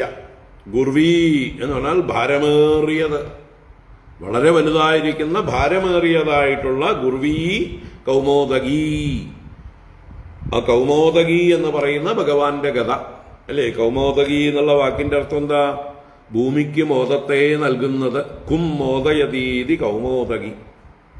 അപ്പൊ ഭൂമിയിലുള്ള ദുഷ്ടന്മാരെ പ്രഹരിച്ചുകൊണ്ട്, അവരെ നശിപ്പിച്ചുകൊണ്ട് ഭൂമിക്ക് ഭാരം തീർക്കുന്നവൻ, അങ്ങനെ ഭൂമിക്ക് മോദത്തെ കൊടുക്കുന്നതാണ് ഈ ഗത. അതുകൊണ്ട് അതിന് കൗമോദകി എന്ന് പേര്. അപ്പൊ ഭാരമേറിയ ഭഗവാന്റെ കൗമോദകി എന്ന ഗത കൊണ്ട് സ്തനാന്തരേ അഹന്, അവന്റെ രണ്ട് സ്ഥലങ്ങളുടെയും അന്തരം എന്ന് പറഞ്ഞാലോ മാറിൽ, അവന്റെ മാറ് നടുവിൽ നോക്കിയിട്ട്, മധ്യപ്രദേശം നോക്കിയിട്ട് ഒന്ന് പ്രഹരിച്ചു, ഹനിച്ചു. അഹൻ എന്ന് പറഞ്ഞാൽ ഹനിച്ചു, പ്രഹരിച്ചു. അപ്പോഴോ ഗതാ നിർഭിന്ന ഹൃദയ ഉദ്വമൻ രുധിരം മുഖാത് പ്രസാര്യ കേശബാഹു അംഗ്രീൻ ധരണ്യാം ന്യപതദ്യസുഹു. ഗതാ നിർഭിന്ന ഹൃദയ ഉദ്വമൻ രുധിരം മുഖാത് പ്രസാര്യ കേശബാഹു അംഗ്രീൻ ധരണ്യാം ന്യപതദ്യസുഹു. ഗതാ നിർഭിന്ന ഹൃദയ, ഗത കൊണ്ട് നിർഭേദിക്കപ്പെട്ട ഹൃദയത്തോടുകൂടിയവനായിട്ട് എന്ന് പറഞ്ഞാൽ തകർക്കപ്പെട്ട നെഞ്ചോടുകൂടിയവനായി ഭഗവാൻ തന്റെ കൗമോദകി കൊണ്ട് ഈ ദന്തഭക്തന്റെ നെഞ്ചും കൂട് തകർത്തു.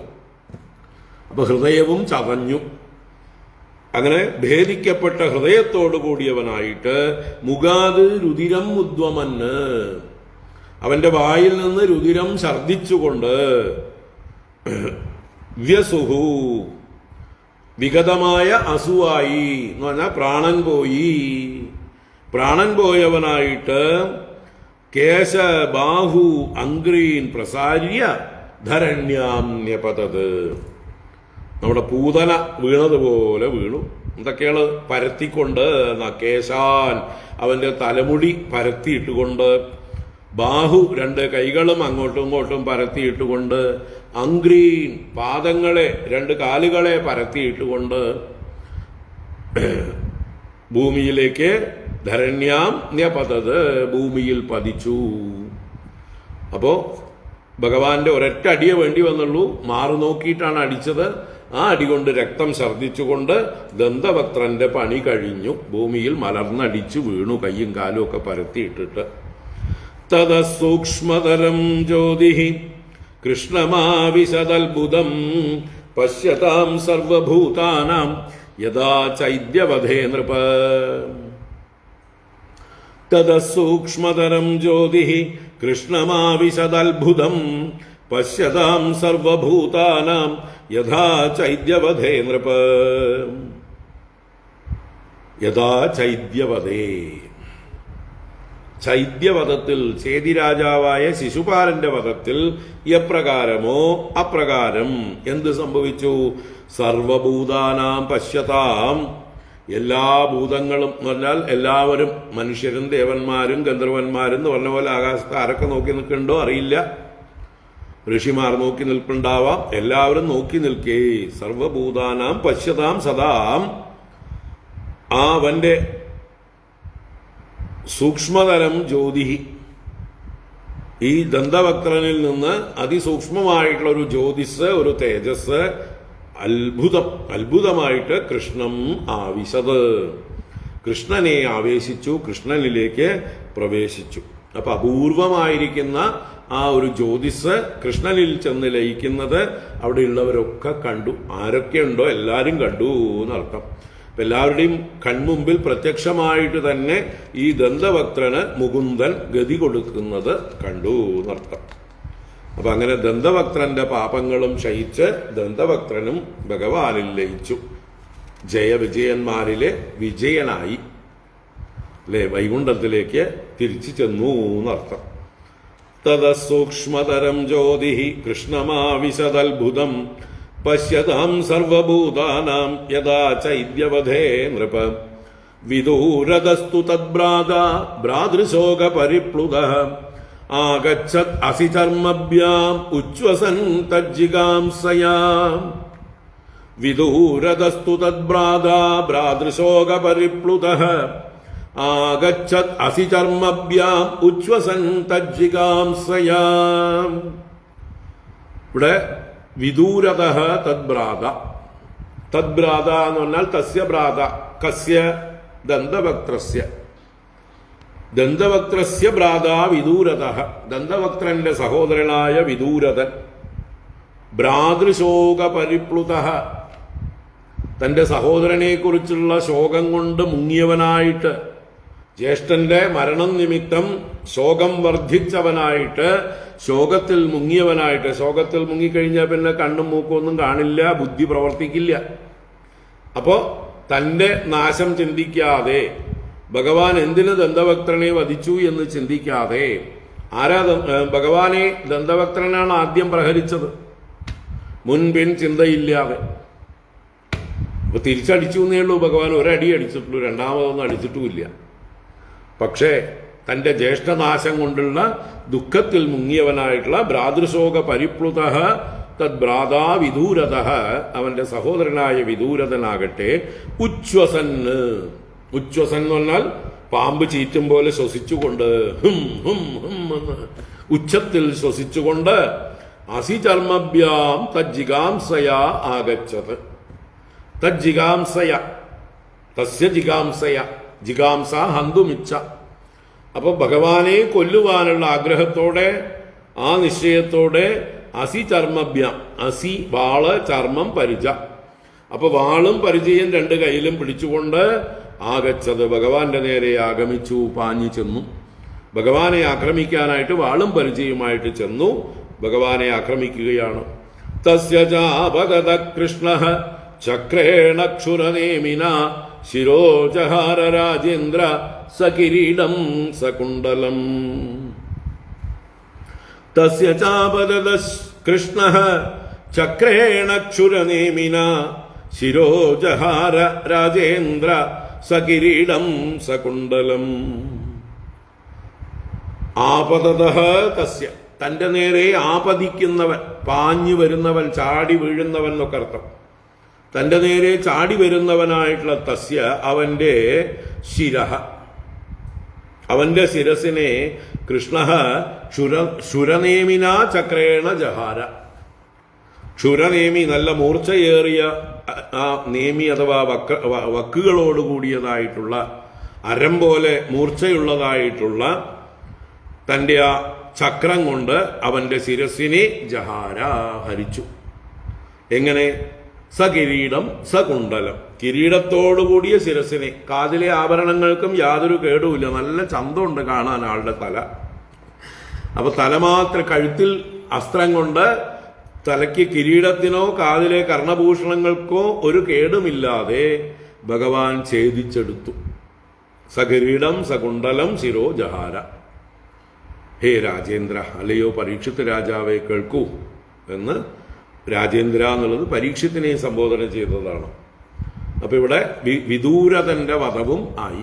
ദന്തവക്ത്രന്റെ സഹോദരനായ വിദൂരതനെയും ഭഗവാൻ വധിച്ചു. അല്ലേ? ഭഗവാൻ വീട്ടിലിരിക്കുന്ന അവരെ ചെന്ന് വെറുതെ ഇരിക്കുമ്പോൾ ചെന്ന് വധിച്ചതല്ല എന്ന് ഈ കഥകളിൽ നിന്ന് വ്യക്തം. ഇങ്ങോട്ട് വന്ന് ആക്രമിച്ച് കൊല്ലാൻ വേണ്ടി വരുമ്പോ പിന്നെന്താ ചെയ്യുക? അപ്പൊ അവർക്ക് അങ്ങനെ തോന്നിയതോ? അത് അവരുടെ സ്വഭാവം കൊണ്ട്. ഏവം സൗഭം ച സാൽവം ച ദന്തവക്ത്രം സഹാനുജം ഹത്വാ ദുർവിഷഹാൻ അന്യൈഃ ഈഡിതസുരമാനവൈഃ. ഏവം സൗഭം ച സാൽവം ച ദന്തവക്ത്രം സഹാനുജം ഹത്വാ ദുർവിഷഹാൻ അന്യൈഃ ഈഡിതസുരമാനവൈഃ. അന്യൈഃ ദുർവിഷഹാൻ സൗഭം സാൽവം സഹാനുജം ദന്തവക്ത്രം ഏവം ഹത്വാ.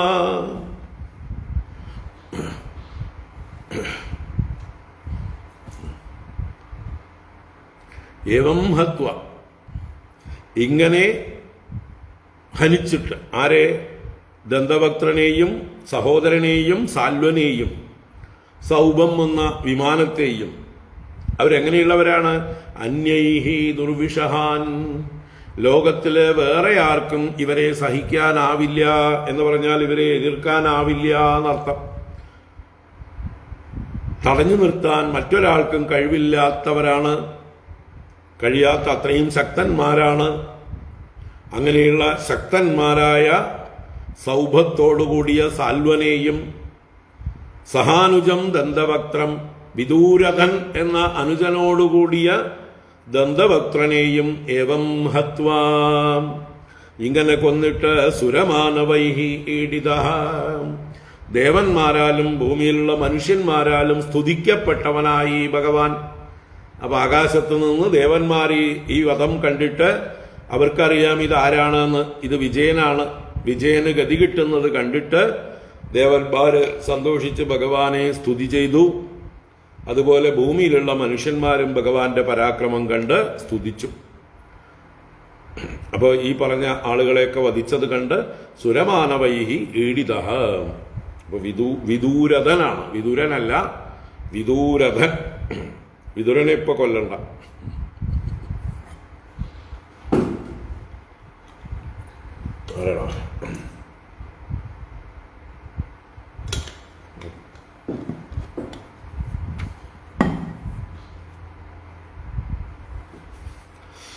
ഏവം സൗഭം ച സാൽവം ച ദന്തവക്ത്രം സഹാനുജം ഹത്വാ ദുർവിഷഹാൻ അന്യൈഃ ഈഡിത സുരമാനവൈഃ.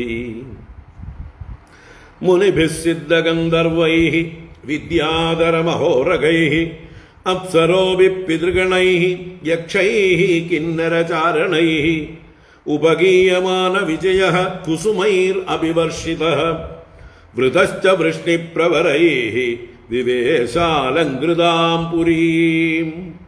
മുനിഭിഃ സിദ്ധഗന്ധർവൈർവിദ്യാധരമഹോരഗൈഃ അപ്സരോഭിഃ പിതൃഗണൈഃ യക്ഷൈഃ കിന്നരചാരണൈഃ ഉപഗീയമാന വിജയഃ കുസുമൈരഭിവർഷിതഃ വൃതശ്ച വൃഷ്ണിപ്രവരൈഃ വിവേശാലങ്കൃതാം പുരീം. അപ്പൊ ഭഗവാൻ ഈ വധങ്ങളെല്ലാം കഴിഞ്ഞ് എല്ലാവരാലും സ്തുതിക്കപ്പെട്ടുകൊണ്ട് തന്റെ മധുരാപുരിയിലേക്ക് പ്രവേശിച്ചു എന്നാണ്. മുനിഭിഃ സിദ്ധഗന്ധർവൈഃ വിദ്യാധരമഹോരഗൈഃ അപ്സരോഭിഃ പിതൃഗണൈഃ യക്ഷൈഃ കിന്നരചാരണൈഃ ഉപഗീയമാന വിജയഃ. ഉപഗീയമാന വിജയഃ, കീർത്തിക്കപ്പെടുന്ന വിജയത്തോടു കൂടിയവനായിട്ട്. അപ്പൊ ആരാലെല്ലാം കീർത്തിക്കപ്പെടുന്നവൻ? മുനിഭിഃ, മുനികളാലും, സിദ്ധ ഗന്ധർവൈഃ, സിദ്ധന്മാരാലും ഗന്ധർവന്മാരാലും, വിദ്യാധര മഹോരഗൈഃ, വിദ്യാധരന്മാരാലും മഹോദരന്മാരാലും മഹോരഗങ്ങളാലും, അപ്സരോഭിഃ, അപ്സരസുകളാലും, പിതൃഗണൈഃ, പിതൃഗണങ്ങളാലും, യക്ഷൈഃ, യക്ഷന്മാരാലും, കിന്നര ചാരണൈഃ, കിന്നരന്മാരാലും ചാരണന്മാരാലും. അപ്പൊ ഒരു 10 വർഗത്തിലുള്ള ആളുകളെ പറഞ്ഞു. ഇങ്ങനെ പല വർഗത്തിൽപ്പെട്ട ആളുകളാൽ ഉപഗീയമാന വിജയഃ, സമീപത്ത് നിന്ന് ഗാനം ചെയ്യപ്പെടുന്ന വിജയത്തോടു കൂടിയവനായിട്ട്. ഇപ്പൊ ഭഗവാന് എല്ലാവരും ജയ് വിളിക്കുകയാണ്. അങ്ങനെ വിജയത്തോടുകൂടി കുസുമൈഃ അഭിവർഷിതഃ, ദേവന്മാരാലും മനുഷ്യരാലും ഒക്കെ പൂക്കളാൽ വർഷിക്കപ്പെട്ടവനായിട്ട്, പുഷ്പവൃഷ്ടി ചെയ്യപ്പെട്ടവനായിട്ട്. വൃഷ്ണിപ്രവരൈഃ വൃതഃ, വൃഷ്ണിപ്രവരന്മാരാൽ വൃതനായിട്ട്, ചുറ്റപ്പെട്ടവനായിട്ട്. അപ്പോ മറ്റുള്ള പ്രദ്യുമ്നൻ, സാത്യകി, സാമ്പൻ മുതലായവരൊക്കെ ഇവിടെ തന്നെ ഉണ്ട് അല്ലെ. മുമ്പ് അവർ സാല്വനോട് യുദ്ധം ചെയ്തുകൊണ്ടിരിക്കുകയായിരുന്നു. അപ്പൊ അവരെല്ലാം കൂടെയുണ്ട്. അങ്ങനെയുള്ള വൃഷ്ണിപ്രവരന്മാരാൽ സേവിതനായിട്ട് അലങ്കൃതാം പുരീം വിവേശ, നല്ലതുപോലെ അലങ്കരിക്കപ്പെട്ടതായിട്ട് ദ്വാരകാപുരിയിലേക്ക് ഭഗവാൻ പ്രവേശിച്ചു. ഭഗവാൻ എന്ന് പോയതാണ് രാജസൂയയാഗം നടത്തിക്കൊടുക്കാൻ. അത് കഴിഞ്ഞ് ഇന്ദ്രപ്രസ്ഥത്തു നിന്ന് വരുന്ന വഴിയിലാണ് ഈ യുദ്ധമൊക്കെ ഉണ്ടായത്. പുരിയിലേക്ക് പ്രവേശിച്ചിരുന്നില്ല.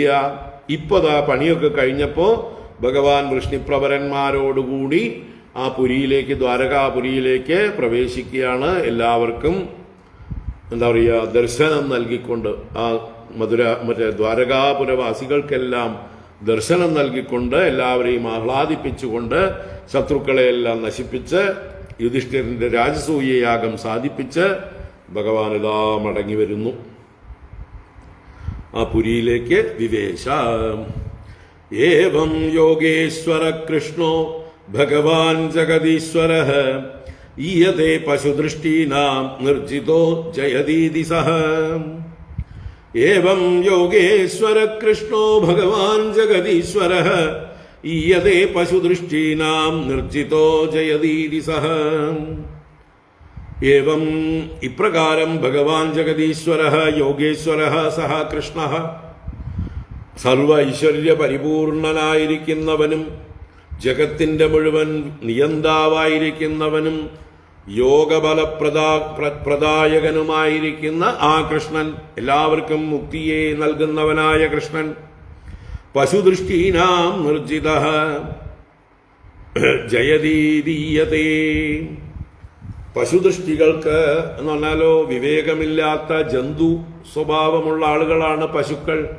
അവരുടെ ദൃഷ്ടിക്ക് ചിന്തയില്ലാത്ത, ഭഗവാന്റെ തത്വമറിയാത്ത മൂഢജനങ്ങൾക്ക് നിർജിതഃ ജയിക്കപ്പെട്ടവൻ എന്നും, ജയതീതി ജയിക്കുന്നു എന്നും ഈയതേ തോന്നുന്നു.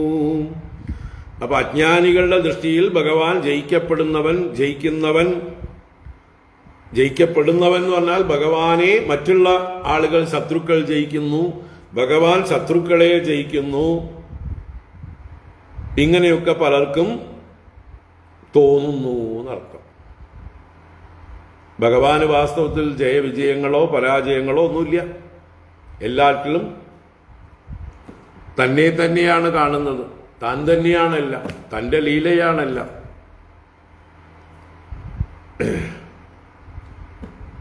അതുകൊണ്ട് തന്നെ ഭഗവാന് ജയവും പരാജയവും ഒന്നും ബാധിക്കുന്നില്ല. അജ്ഞന്മാർക്കാണ് ആ ദൃഷ്ടിയുള്ളത് എന്ന് സൂചിപ്പിക്കുകയാണ്. ഭഗവാൻ എല്ലാറ്റിലും സമഭാവമാണ് എല്ലാറ്റിലും തന്നെ തന്നെ കാണുകയാണ്.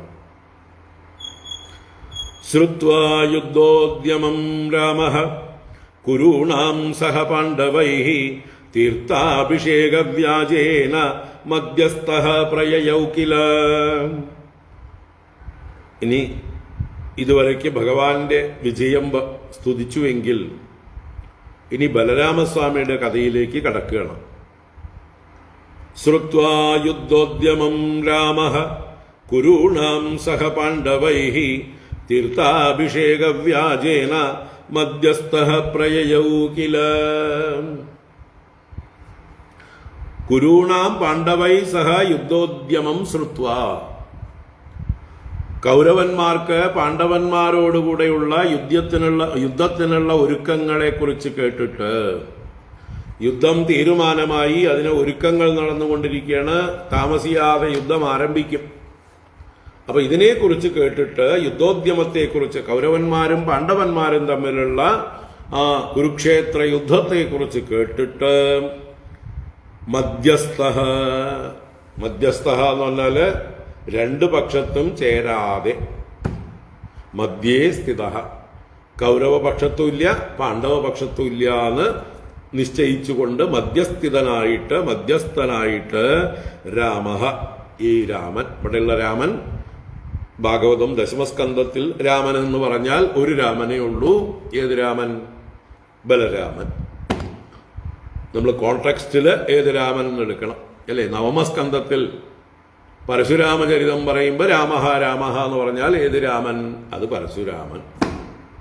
രാമാവതാരം പറയുമ്പോൾ അവിടെ രാമഃ എന്ന് പറഞ്ഞാൽ ഒരേ ഒരു രാമനേ ഉള്ളൂ, അയോധ്യാപതിയായ ദശരഥപുത്രനായ രാമൻ. ഇങ്ങനെ സന്ദർഭത്തിനനുസരിച്ച് രാമൻ ആരെന്ന് എടുക്കണം. അപ്പൊ ഇവിടെ ഈ രാമൻ, ബലരാമൻ മധ്യസ്ഥഭാവം അഭിനയിച്ചുകൊണ്ട് എന്ന് പറയാം. അദ്ദേഹത്തിന് ദുര്യോധനൻ വത്സല ശിഷ്യനാണ്. ആ ദുര്യോധനനോടുള്ള സ്നേഹാധിക്യം,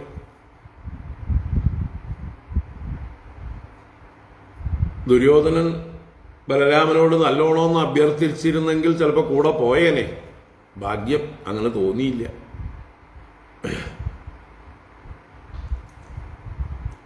കൃഷ്ണനോടാണ് വന്ന് അഭ്യർത്ഥിച്ചത് അല്ലേ? അപ്പൊ കൃഷ്ണന്റെ സൈന്യം കിട്ടിയപ്പോൾ സന്തോഷിച്ചു പോയി.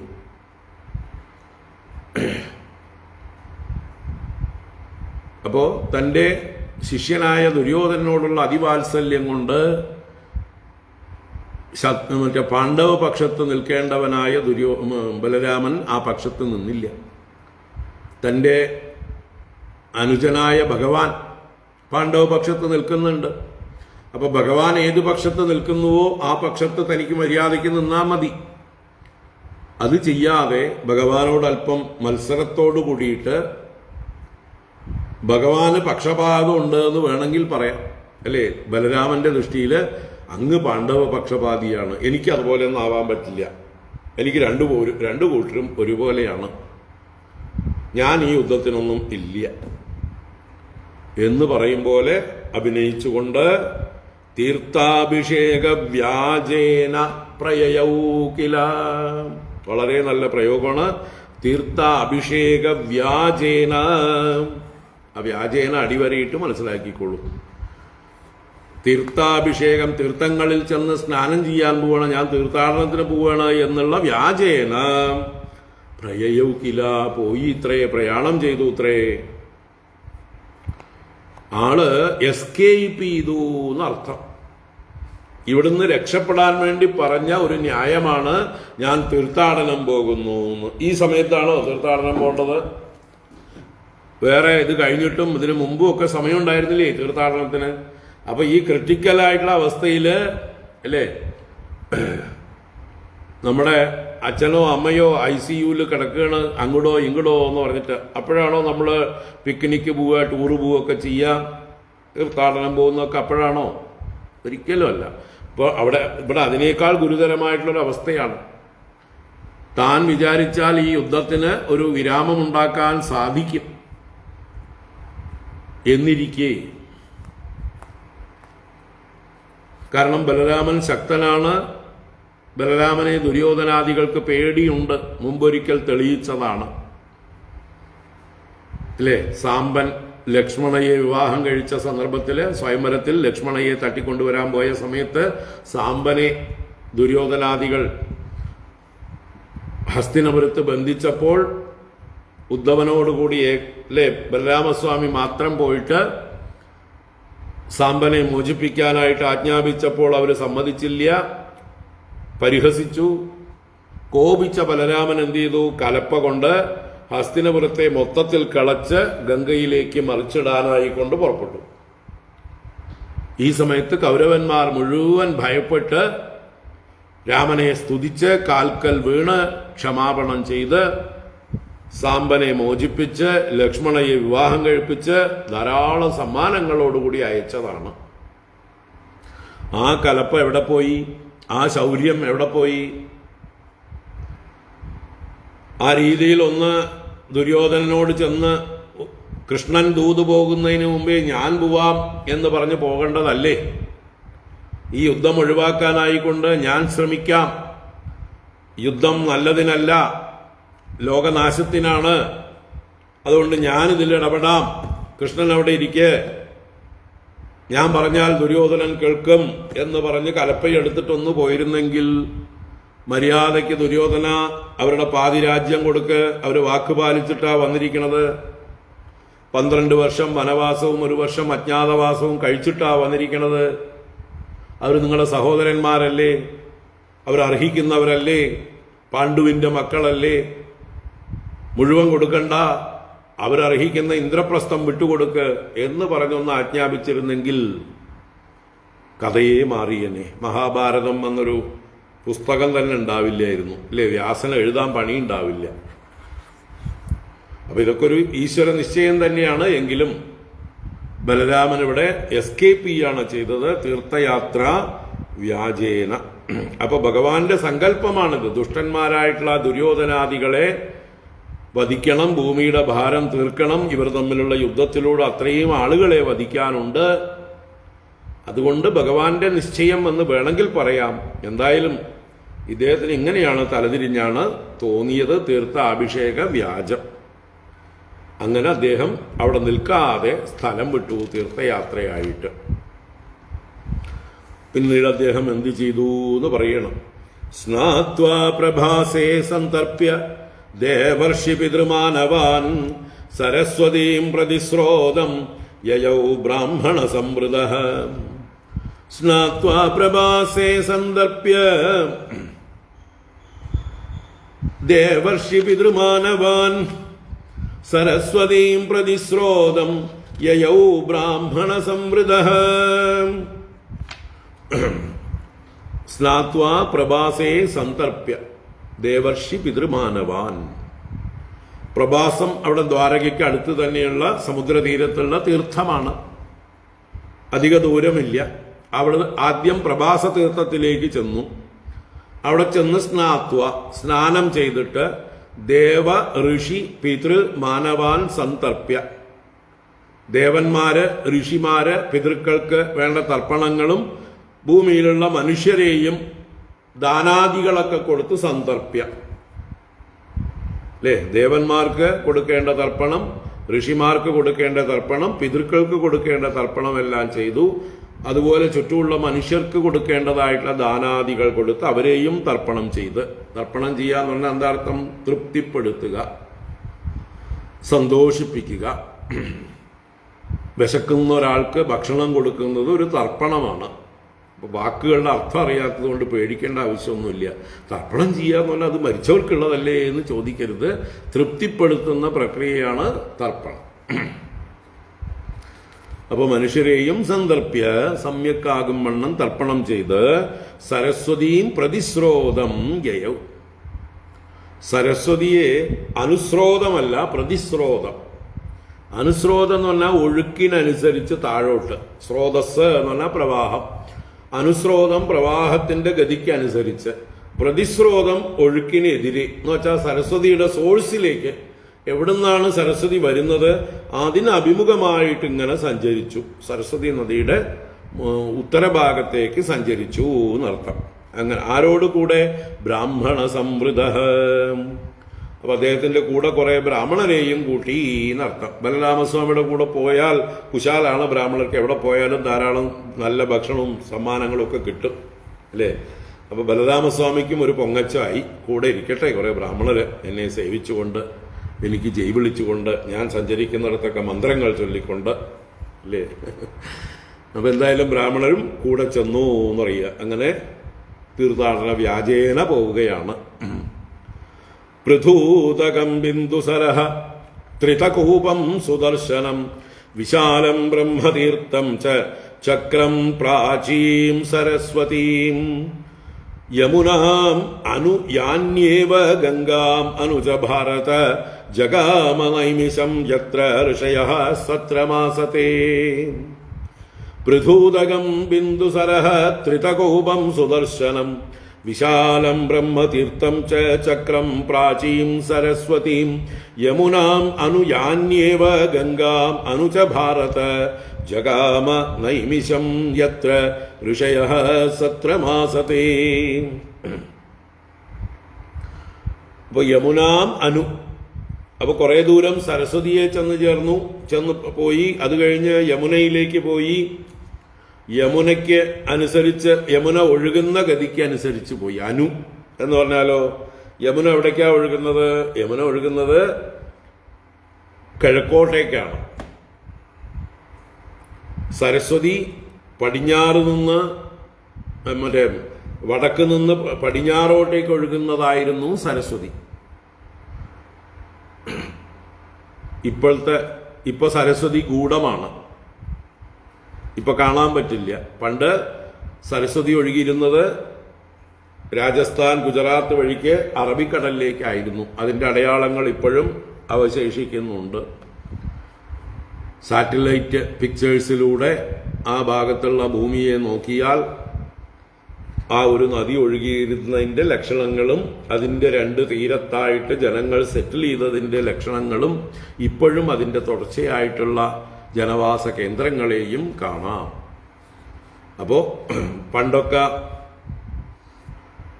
ജനങ്ങൾ താമസിച്ചിരുന്നത് നദീതീരങ്ങളിലായിരുന്നു. നദീതട സംസ്കാരങ്ങളാണ്.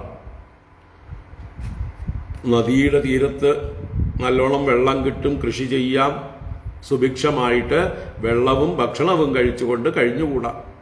അതുപോലെ ഏത് കർമ്മങ്ങൾക്കും സ്നാനാദികൾക്കും എല്ലാറ്റിനും വെള്ളം വേണം. അപ്പൊ വെള്ളമില്ലാത്ത മരുഭൂമിയിലോ വനങ്ങളിലോ പോയി ആരും താമസിക്കില്ല. അപ്പൊ അതുകൊണ്ട് തന്നെ പണ്ട് കാലത്ത് ജനങ്ങൾ സെറ്റിൽ ചെയ്തത് ഒരു നദിയുടെ രണ്ട് കരകളിലുമാണ്. അങ്ങനെ സരസ്വതി നദി പണ്ട് വടക്ക് നിന്ന് പടിഞ്ഞാറോട്ട് അറബിക്കടലിലേക്ക് ഒഴുകിയിരുന്ന മാർഗം ഇപ്പോഴും അതിൻ്റെ തെളിവുകൾ, ലക്ഷണങ്ങൾ ശേഷിക്കുന്നുണ്ട്. പിന്നീട് സരസ്വതി മറഞ്ഞു, അന്തർധാരയായി കിഴക്കോട്ട് ഒഴുകി അലഹബാദിൽ ഗംഗാ യമുന സംഗമത്തിൽ ചെന്ന് ചേരുന്നു. പിന്നെ സരസ്വതിയെ കാണില്ല. അപ്പൊ കാലം കൊണ്ട് സരസ്വതിക്ക് ഗതിമാറ്റം സംഭവിച്ചു. അപ്പൊ എന്തായാലും കുറെ ദൂരം സരസ്വതിയുടെ അനുസരിച്ച് അതിന്റെ എതിർദിശയിൽ വടക്കോട്ട് ചെന്നു. അപ്പൊ യമുനയെ കണ്ടു. ആ യമുനയുടെ താഴോട്ടേക്ക് പോവുകയാണ്. അനു എന്ന് പറഞ്ഞാൽ ഒഴുക്കിന് അനുസരിച്ച്.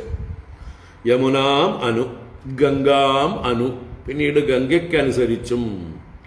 അപ്പൊ ഇങ്ങനെ ഗംഗയുടെ തീരത്ത് കൂടെയും സഞ്ചരിച്ചു.